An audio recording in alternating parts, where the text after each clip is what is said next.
గోపి గారు దీని మీద మీ కామెంట్ ఏమిటి? ఒకటి, కార్యకర్తలకి అంటే ప్రత్యేకించి ఉప ఎన్నికల్లో గెలిచిన వాళ్ళందరికీ వాళ్ళ నిబద్ధతను మెచ్చుకోవడం. 2, P4 పేరుతో చంద్రబాబు కొత్త మోసం చేస్తున్నారని చెప్పటం.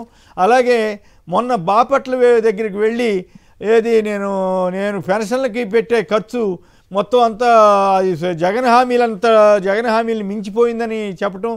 ఎందుకు ఇట్లా అసత్యాలు చెప్పడం? ఎందుకు అంత ఓపెన్గా చెప్పిన తీరు కొంచెం ఆశ్చర్యంగా ఉంటుంది కదా.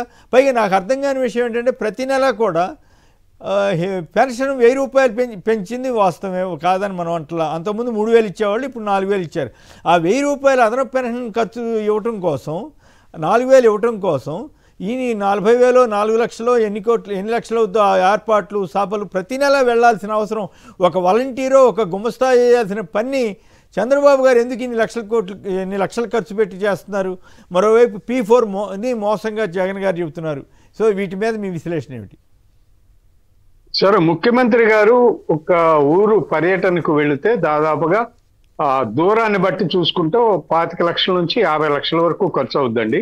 అంటే మొత్తం అధికార యంత్రాంగం మొత్తం ఆ జిల్లాకి సంబంధించిన అధికార యంత్రాంగం మొత్తం అక్కడే ఉండాలి. కొత్తగా రోడ్లు వేసుకోవాలి, హెలిప్యాడ్లు తయారు చేసుకోవాలి, ఇవన్నీ ఉంటాయి. వాళ్ళకి వాటరు, భోజనాలు అవన్నీ కలుపుకొని, అంటే 2 రోజుల ముందు నుంచి ఆ తతంగం అంతా మొదలవుద్ది. ఆ 2 రోజులు డిఏలు, టీఏలు, రాకపోకల ఖర్చులు ఇవన్నీ కూడా కలుపుకుంటే 25 లక్షల నుంచి పైన ఉంటుంది దూరాన్ని బట్టి. సో ఇది అంటే ఒక 4,000 రూపాయల పెన్షన్ ఇవ్వడానికి 25 లక్షల రూపాయలు ఖర్చు పెడుతున్నారు చంద్రబాబు నాయుడు గారు. ఇది చాలా అన్యాయం. ఆయన అవసరం లేదు కూడా. ఓ మంత్రులు, ఎమ్మెల్యేలు, లేకపోతే చిన్న కింద సచివాలయ ఉద్యోగులు వాళ్ళు పెన్షన్ ఇస్తే సరిపోతుంది.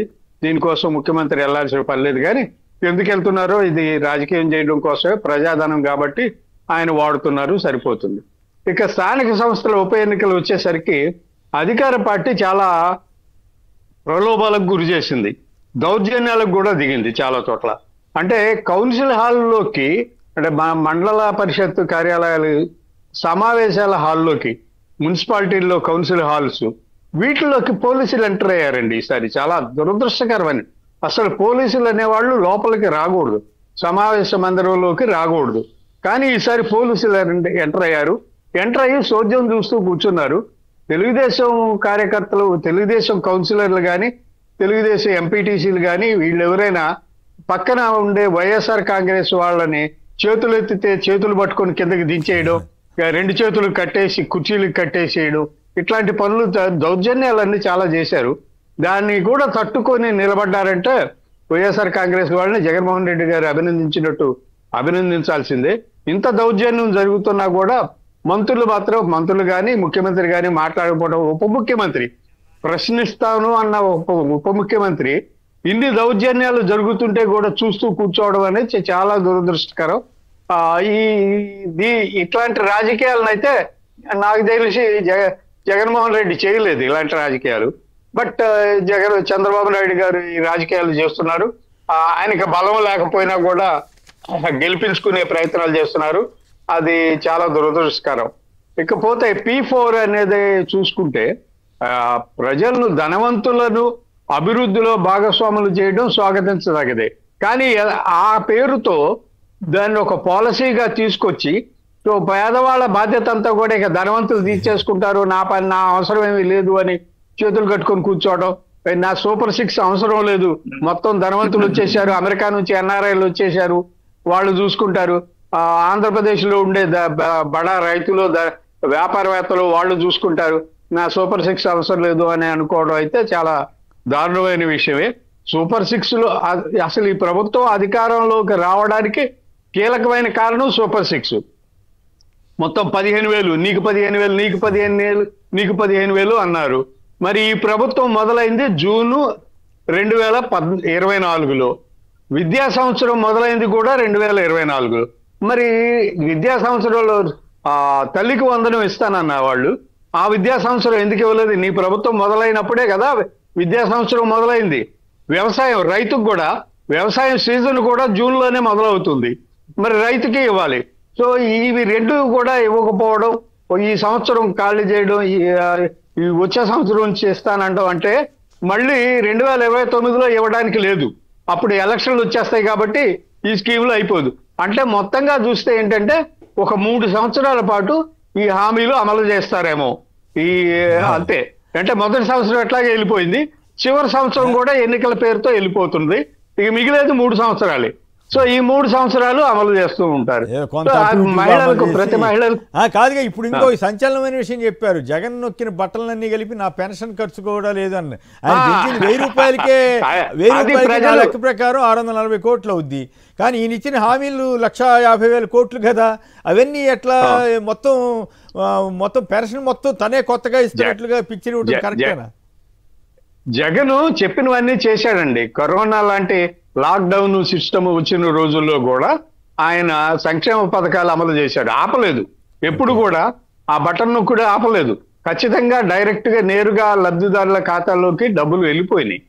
ఇది లాక్డౌన్ వచ్చినా కూడా రాష్ట్రానికి ఆదాయం తగ్గినా కూడా వ్యాపారాలు లేక వ్యాపారాలు మూతబడి రాష్ట్రానికి ఆదాయం తగ్గినా కూడా జగన్మోహన్ రెడ్డి డబ్బులు అన్ని పథకాలకే డబ్బులు అందించాడు. అయిపోయింది. ఈయన వచ్చేసరికి ఒక్క పెన్షన్ ఇచ్చేసి మొత్తం అవన్నీ కూడా జగన్మోహన్ రెడ్డి ఇచ్చిన అన్ని పథకాలకు అంటే కూడా మేలు నేనే చాలా ఎక్కువ చేశానని చెప్పుకోవడం అయితే హాస్యాస్పదం. దాని మీద ప్రజలే జోకులు వేస్తున్నారు. గ్రామాల్లో చాలా హాస్యాస్పదంగా మాట్లాడుతున్నారు ఈ ప్రభుత్వ పాలన గురించి. అది అంతా గమనించుకుంటే ఆయనకే మంచిది. అయితే ఇప్పటికే ఖచ్చితంగా వ్యతిరేకత వచ్చింది. ఉచిత బస్సు లేదు, ఉచిత సిలిండర్ మొట్టమొదట పథకం, ఆ సూపర్ 6 లో తను అమలు చేయబోయే మొట్టమొదటి పథకం ప్రతి మహిళకు 1,500 రూపాయలు ప్రతి నెల ఇస్తాను. రెండో పథకం నిరుద్యోగ భృతి అని చెప్పాడు. కానీ మొట్టమొదట లాస్ట్ ఇయర్ ఒక గ్యాస్ సిలిండర్ ఇచ్చాడు. అయిపోయింది. అది జూన్ నుంచి డిసెంబర్ వరకు ఒక సిలిండరు. ఇప్పుడు మళ్ళీ ఏప్రిల్ వచ్చేసింది. ఇంతవరకు ఈ సంవత్సరంలో ఒక్క సిలిండర్ కూడా ఇవ్వలేదు. సో దీన్ని బట్టే తెలుస్తుంది ఆయన అమలు చేసే విధానాలు ఎలా ఉంటాయి అనేది. సో దాన్ని ప్రజలు కూడా గమనిస్తున్నారు. ప్రజలు ఖచ్చితంగా అంచనాకు వస్తారు. ఇంతవరకు మహిళలకు ఉచిత బస్సు అనేది ఒక సంవత్సరం అవుతోంది, 11 నెలలు 10 నెలలు, కానీ ఒక్క ఉచిత బస్సు అనేది ఎక్కడ కనిపించలేదు మహిళలకు. దాని పట్ల కూడా వాళ్ళు ప్రశ్నిస్తున్నారు, అందరూ గమనిస్తూ ఉన్నారు. రైట్. చెన్నారెడ్డి గారు, ప్రకాశం జిల్లా. చెన్నారెడ్డి గారు నమస్కారం, మాట్లాడండి. Morning sir. అక్కడ ఉన్న పెద్దలకి ప్యానల్ వాళ్ళకి నమస్కారం సార్. నమస్తే. మాట్లాడు. ఈ చంద్రబాబు నాయుడు గారు అసలు రోజుకు ఒక వేషం వేస్తున్నారు సార్. అసలు ఏం అర్థం కావట్లేదు. రోజుకు వేషం వేస్తున్నారా? అవును సార్. జాగ్రత్త. మీ జిల్లాకే వచ్చి మళ్ళీ రెడ్ బుక్ అంటూ లోకేష్ గారు మాట్లాడుతున్నారు. మళ్ళీ మీరంతా జాగ్రత్తగా ఉండాలి. ఎందుకంటే అది మన వైసీపీ వాళ్ళు అంటుంటారు పిచ్చి కుక్క మాదిరిగా మారింది రెడ్ బుక్ అనేది. ఆయన ఓపెన్గా చెబుతున్నాడు రెడ్ బుక్ అని. అంటే ఇప్పుడు సీఎం ఆయన లేకపోతే చంద్రబాబు గారు అర్థం కాని పరిస్థితిగా మార్చుకున్నారు కదా. కాబట్టి మీలాంటి మిత్రులు జాగ్రత్తగా ఉండాలని, అందరం జాగ్రత్తగానే ఉండాలి, మీలాంటి మిత్రులు మరీ జాగ్రత్తగా ఉండాలని నా సూచన. కంప్లీట్ చేయండి మిత్రమా. అదే సార్, P4 అనేది అసలు ఎట్లా నిర్మూలిస్తారు అర్థం కావట్లేదు సార్ ఆయన చెప్పడం. P4తో మొత్తం పేదరికం పోద్దట. ఇదే పైగా 4 ఏళ్లలోనే. అది విశేషం. ఆంధ్రప్రదేశ్ ప్రజల్ని ఎంతగా వెర్రివాళ్ళనో పిచ్చివాళ్ళ కింద లెక్కేసిన ఏ పార్టీ ఉండదేమో బహుశా. నేను తెలుగుదేశం పుట్టినప్పటి నుంచి చూస్తున్నాను, కానీ మరీ ఎంత ఘోరంగా అబద్ధాలు, అసత్యాలు, ఇట్లాంటి అతిశయోక్తి మాటలు ఇవన్నీ చెప్తున్నారు. రైట్. సందాని గారు కందుకూరు నుంచి. సందాని గారు నమస్తే సార్. అక్కడ ఉన్న పెద్దలందరూ నమస్కారం సార్. నమస్కారం సార్. ముందుగా వైఎస్ఆర్సీపీ ఇండియా కూటమి నేతలకి ఒక ఓటు తరఫున వ్యతిరేకంగా ఓటు వేసినందుకు కృతజ్ఞతలు తెలుపుతున్నా సార్ మా ముస్లిం సంఘంలో తరఫున. ఓకే. తర్వాత సార్ యూటర్న్ బాబు సార్, యూటర్న్ ఎప్పుడు ఏ మాట మాట్లాడతారో యూటర్న్ చేసుకుంటారు. దానికి తోడు జనసేన నేత మన పవన్ కళ్యాణ్ కూడా యూటర్న్ అయిపోయాడు సార్ దాని ప్రతి దానికి. తర్వాత మన వక్బోర్డ్ బిల్లుకి ఈ సవరణలని 3 సవరణలు చేశారు సార్. ఎన్ని పనికి మాలిన సవరణలు, పనికి వచ్చే సవరణలు ఒకటి కూడా లేదు. ఈ వక్బోర్డు మనకు వ్యతిరేకంగా ఓటేసేందుకు మన వైఎస్ఆర్సీపీ వాళ్ళకి కృతజ్ఞతలు తెలుపుతున్నాం సార్.